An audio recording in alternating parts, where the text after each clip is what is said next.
3절에서 시작한 이 기도에 대해서 한마디로 얘기하면 바울은 골로새 성도들에게 나를 위하여 기도해 주십시오 라고 지금 부탁을 하고 있는 겁니다. 왜 골로새 교회 성도들이 바울을 위해서 기도해야 하는가? 그 이유는 전도할 문을 우리에게 열어주사 그리스도의 비밀을 말하게 하시기를 구하라 라고 말하고 있어요. 예수님의 비밀을 우리가 잘 말할 수 있도록 너희는 바울, 즉 나를 위해서, 우리의 이 전도의 공동체를 위해서 기도해 주기를 원한다, 이렇게 말하는 것이죠. 그리고 마지막 6절에서는 그리스도의 생활에 대해서 어떻게 해야 되는가, 그것을 우리에게 말씀하고 있죠. 먼저는 우리가 좀 함께 봐야 될 것은 하나님의 종들을 위한 기도입니다. 또한 우리를 위해서 기도해 달라 당부하지요. 과거에도 또 지금도 앞으로도 이것은 여전한 일입니다. 말씀을 맡은 자로서 하나님의 종들은 그 당시나 지금이나 마찬가지로 기도의 뒷받침이 없으면 그 사명을 감당하기 어려운 사람들이죠.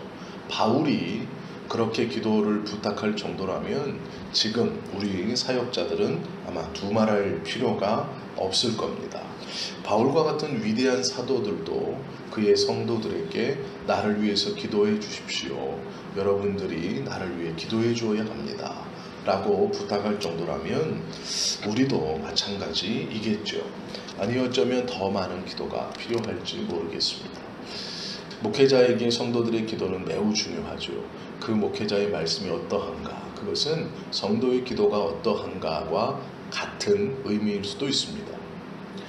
성도님들이 목회자를 위해서 많이 기도한다는 것, 그리고 전심으로 기도한다는 것은 목회자의 설교가 그만큼 자기 자신에게 그리고 교회 공동체에게 하나님의 더 큰 은혜를 준다라는 것과 비례하는 것이죠. 그럼 바울은 이렇게 성도들에게 또 자신 스스로도 수많은 은혜의 경험과 체험, 이적과 기적을 행하고 목숨보다 더 중요하게 전했던 복음, 그리고 그 예수님의 말씀. 그런데 이 기도 부탁을 하면서 바울은요, 첫 번째 중요하게 여기는 것은 뭐냐면 전도의 문을 열어주기를 기도해 주십시오 라고 합니다.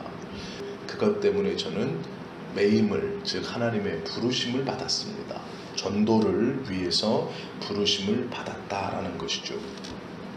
그리고 두 번째 바울의 기도 부탁은 그 전도의 문을 열어주신 하나님께서 보내주시는 그 전도지 가운데서 그리스도의 복음의 비밀을 담대히 말할 수 있도록 기도해 주십시오라고 이야기하죠. 그리스도의 비밀은 무엇인가요?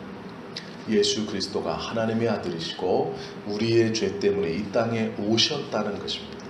이 놀라운 복음을 바울은 비밀이라고 말합니다. 그래서 전도의 문을 열어달라고 기도해 주십시오. 그리고 우리가 이 그리스도의 비밀을 담대히 잘 전달할 수 있는 그러한 것을 위해 기도해 주십시오라고 이 두 가지를 부탁합니다.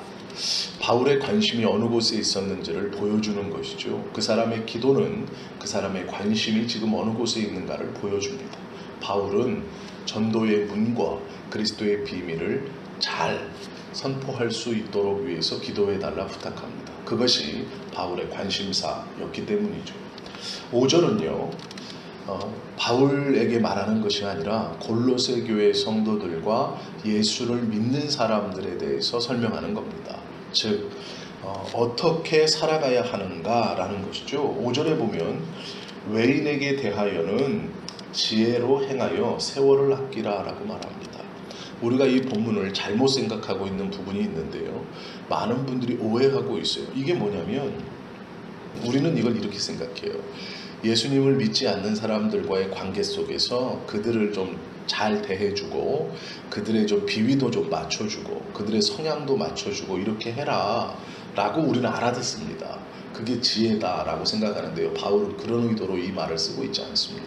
즉 뭐냐면 바울이 지혜롭게 처신해라 라는 것은 무엇이냐면 그들의 손에 이끌려서 너의 신앙을 영향을 받지 말아라 라는 거예요. 시간이 없다는 거예요.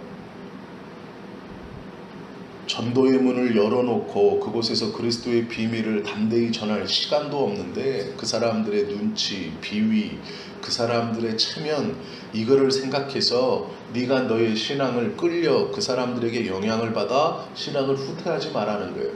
지혜롭게 행하라는 것은 너의 신앙을 더욱더 잘 지켜라 라는 겁니다. 그들에게 끌려다닐 필요가 없다라고 이야기하는 거예요.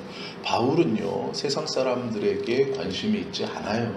오로지 하나님의 사명과 복음에 대해서 온 마음이 가 있는 사람입니다. 그 바울이 성도들을 권면하면서 사람들에게 지혜롭게 오늘은 이래도 되고 분위기가 이러니 맞춰주고 살아라. 아니요, 아닙니다. 오해하시면 안 돼요. 그들에게 너희의 신앙과 생각과 사상과 삶의 방법들이 끌려가지 마라. 시간이 없다. 이렇게 말하는 거예요. 세월을 아끼라라는 건 바울에게는 이제 곧 예수님이 오십니다. 복음을 전하고 살기에도 시간이 빠듯해요. 없어요. 그래서 지혜롭게 행하고 세월을 아끼라 말씀하고 있는 거예요. 그들의 비위를 맞추라는 게 아니라 그 상황에 대해서 네가 어떻게 해야 되는지를 잘 생각하고 고민해서 지혜를 발휘해라 하는 겁니다. 찌르고 들어온다고 비아냥된다고 같이 비아냥되고 자존심 건드리고 그런 시간 낭비할 필요 없다라고 말씀하는 거죠. 6절은요. 말을 어떻게 해야 되는가 5절과 연결되어 있죠. 그러면 지혜롭게 하는 것, 세월을 아끼는 게 뭔가 6절에서 말해요. 너희 말을 항상 은혜 가운데서 소금으로 고르게 함 같이 하라. 많이 말하지 마라.